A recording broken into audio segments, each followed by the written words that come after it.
Everyone, আসসালামু আলাইকুম। আর সবাইকে গুড মর্নিং। দেখো সকালবেলা দুধ নিয়ে হাজির হয়ে গেছে। এখানে বানাচ্ছিলাম আমি ডালিয়া। তো আজকে আমি ডালিয়াটা বানাচ্ছি কীভাবে জাফরানের জন্য, সেটাই তোমাদের সঙ্গে যা শেয়ার করলাম, আর কিছুই না।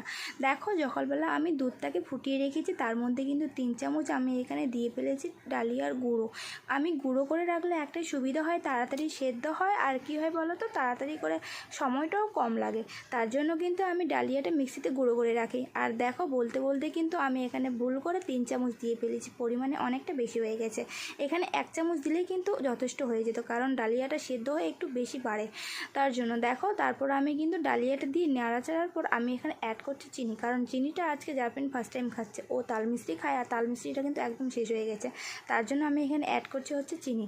চিনিটা অ্যাড করার পর কিছুক্ষণ নাড়ার পর আমি এখানে অ্যাড করবো হচ্ছে বাদাম গুঁড়ো, যেখানে আমি সমস্ত ড্রাই ফ্রুটগুলো গুঁড়ো করে 2 চামচ করে প্রত্যেকটা খাবারে আমি ওর মিশাই, যেমন ওটস, সুজি, সব কিছুতে।